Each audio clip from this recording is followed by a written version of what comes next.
I'm making my Lego city 100 times smaller by building this micro scale replica of it. Follow along with your own pieces at home so you can build it too.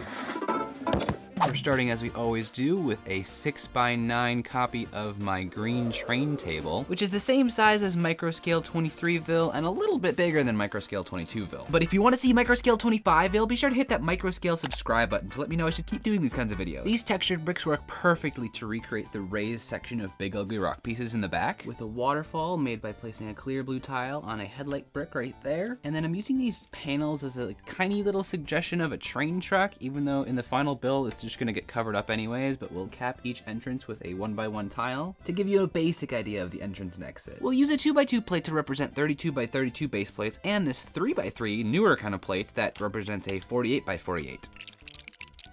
Using 1x2s to fill in any of the weird shaped gaps. But this was the general layout of the city with all the base plates in place and no buildings. But let's change that with the first one. This is Garrett's carrot stand, just made with 3 different pieces that are orange and then the green little top there. And we're gonna start the micro farmers market right in the middle here. We're not gonna have room for all the stands, but I did want to have the little micro watermelon and banana stand made with this tiny little watermelon piece and 2 studs stacked on top of each other. We've got the corn stand, again with 3 pieces, some 1x1s and a cheese slope there. This is the smallest brick fillet I bet you've ever seen. Just 2 pieces there with a plate and a tile. And this is the kind of glass roof that the pepper/mushroom stand had right there. I've recreated the ice cream truck using a roller skate piece that Cosmo's gun actually used. And then there was no yellow roller skate, so I just made the pizza truck look a little bit different. Pop this 1x1 tile picnic table in there as the finishing touch. And there's no space to put an archway here because the roller skate kind of extends beyond the bounds of that stud. So that is our micro farmers market. It's so cute. And we'll return back to the future in a minute here, but I also wanted to build micro scale versions of the dinosaur world and all the different past versions of the city. The base plates are pretty much the exact same, except they're all bright green now with the same river running all the way through. The waterfall is there, and we've got this 1x1 plate on a jumper as the little island there in the middle. Diego's stone house is made by stacking up a bunch of 1x1 pieces on top of this plate here, and then this clip here is to hold this tan cow horn. Was the best thing I could think of to do a micro little T-Rex skull that like this. This is the 100 times smaller version of this thing.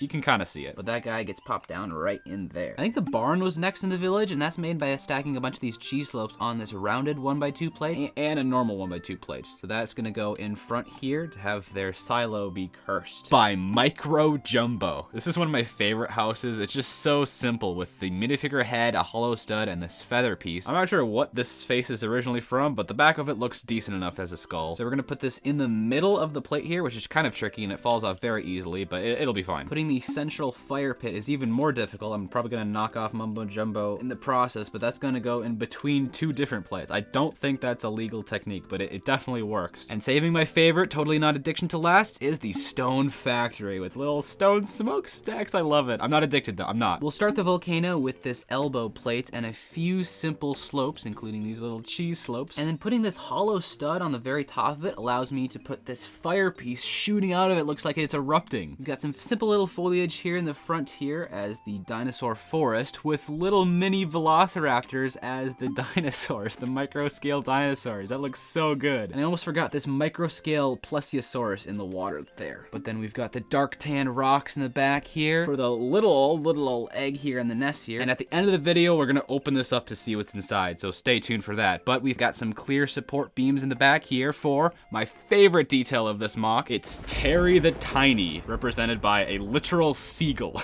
And there we go. If we have the side-by-side here, I think this does a very good job of capturing the layout's likeness in only a few pieces. I want to keep this together so we can compare all of them when we're done, so I just made a copy of Diego's house that we can put back in the present day that goes right in the desert here. It's kind of completely covering Chick-fil-A, but that's fine. We'll just say it's Sunday and it's closed permanently. But the microscale medieval world is open for business. It's got pretty much the exact same base plates as the dinosaur world, including this island in the middle here, but we've got a darker green surface on the top here and the entrance to the mines here with a little micro minecart track. Let's actually build up the rest of the orcs camp here using another one of these grill pieces to act as the swinging rope bridge. Above that is the tutorial tower made with this piece on the headlight brick there, and the rings that Violet would fly through was one of my favorite details to recreate. They're made with this surprisingly not illegal technique of putting these half round tiles in between the studs. And on this side it doesn't look anything spectacular, but on this side, the hollow out bottom version of it, they look exactly like the rings, with one of them even on fire. Speaking of fire, we've got the exact same build for the volcano over here. And then the village is made with these tiny blacksmith shop, tinier farmhouse, tiny tailor shop, and tiny amputation station tavern. All made with a variety of plates and cheese slopes. This sloped arch piece works perfectly as the bridge connecting the two sides. And I couldn't forget Micro Morgan Treeman, made with these two little leaves on top. It's perfect. To make all the floating islands scattered around the landscape, I literally just combine a stud with a plate, and we'll just have those dotted around. This is what's left of the castle I built for my museum exhibit of the medieval era, and it turned out to be way too big to use in the microscale city version of it, so I just made this one instead with a masonry brick and this relatively new 1x1 double plate sort of thing, and a hollow stud as one of the towers there. So that's gonna go right in the middle here. It's actually surprisingly further to the left than I thought it'd be, but we've got this and all the islands hovering above the landscape. I love it. But let's copy and paste this and this to bring back to the future where they truly belong. And even though this base plate was gray in the original city, I'm gonna replace it with a combination of green and dark tan to look more like the plates we placed on top of the base plate later on. And can't forget the minecart track. But the last micro time period we need to visit is France. You've technically already seen this in Marie's house in the French Revolution vid, but I wanted to show how to build that one too for completion's sake. My favorite part about it is I was able to actually fit in this train track going around the whole layout, which I wasn't able to in the final city just because there's so much more going on in that one. But that's made with these grill plates here, and I kind of cheated a little bit. These are roller skate pieces we saw earlier as the train carts, but they're stuck to the track with sticky tack. I'm sorry. But this one has a hat, so hopefully that makes things better. Behind that, kind of just sitting in the water, is the prison there made with this profile brick, and a whole bunch of micro houses in the shanty town, including Jacques' house right there in the front, a little mini hospital over to the side, Claude's little bakery with a very pointy roof, ouch, and the newspaper office in the back. This is kind of morbid, but we've got this claw piece connected to this clip for the microscale guillotine there. Lovely. But not as lovely as the factory, I'm not addicted. It's got this masonry brick with 3 different colors of studs here with the hollow ones on top. Marie's microscale mansion in the back using a bunch of headlight pieces as the windows, and then the snot piece connects to this door, which actually looks so much better now than it originally did. Originally I had this corner piece that I used in the tutorial house. I only have 2 of these, so I used one here and then one in the finalized version of the city. So this one kind of got the short end of the stick, but I think this looks so much better than that. And then I love the combination of cheese slopes on the roof there. But to finish it off, we've got this microscale Eiffel Tower that actually came in a gift with purchase, I think, with the like Gustav Eiffel thing. So we've got a pole, cone, rocket ship, jumper plate, that's a 2x2 jumper, and then a Travis brick below that with a bunch of pistols sticking out as the support beams. So it's a really cool build. I can't take credit for it though. Got my handful of things stolen from the French that we're gonna bring back home to our city and pop them in. All right, that's enough time traveling for now. Let's just stay in this one singular city for now. I think this facet brick works perfectly to capture the angled shape of the museum, and we've got a black plate as the roof of it. Let's cover that with leaves, and by leaves I mean a singular leaf. And I knew I had to use the same horn piece as the skull on the museum's display skeleton, so this was the best I could come up with. It kind of looks like a dinosaur, maybe? I don't know. I mean, at least it looks better than the other things I tried. Up here in board game corner, we're gonna rearrange a little bit to add the bleachers here, and then this clip in the back is not green, but it's the best I could do. But that's to connect this assembly here that we can clip to that, and attach this minifig scale Uno reverse card as the big one in the back there. I made this one for minifigures to hold, but it just works perfectly as that instead. It's able to fit a little battleship in the water here using the same technique as the rings from earlier. And this is kind of fun. It's a Jenga tower made with a bunch of these 1x1 plates that are rotated to be at different angles. That fits right in there, also in the water. It floats, it's wood, it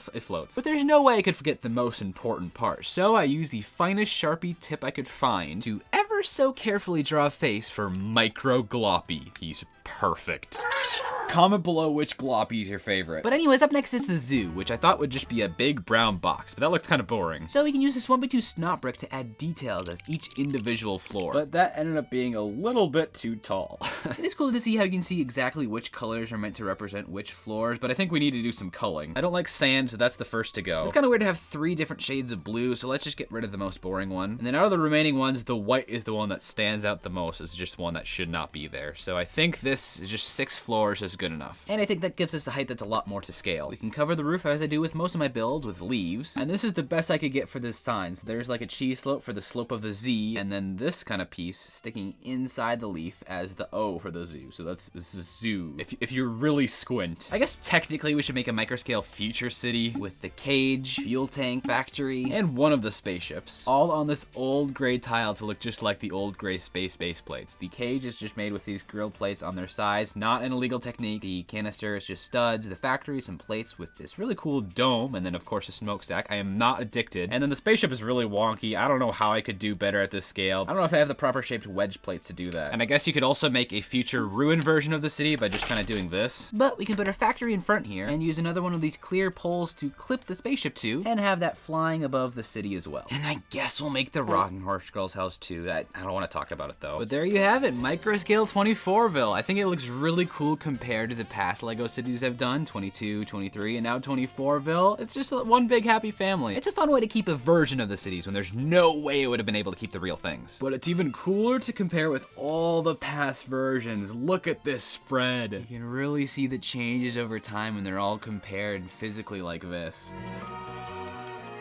Shout out to the two mansions right next to each other. If you want to see how to build the past micro cities, watch this playlist here. And for the full tour of the big version of this, watch this video. Finally, if you built your own micro city, please send a picture of it to one of my socials linked in the description below. I'd love to see it. And now for the moment of truth. Microscale Barney.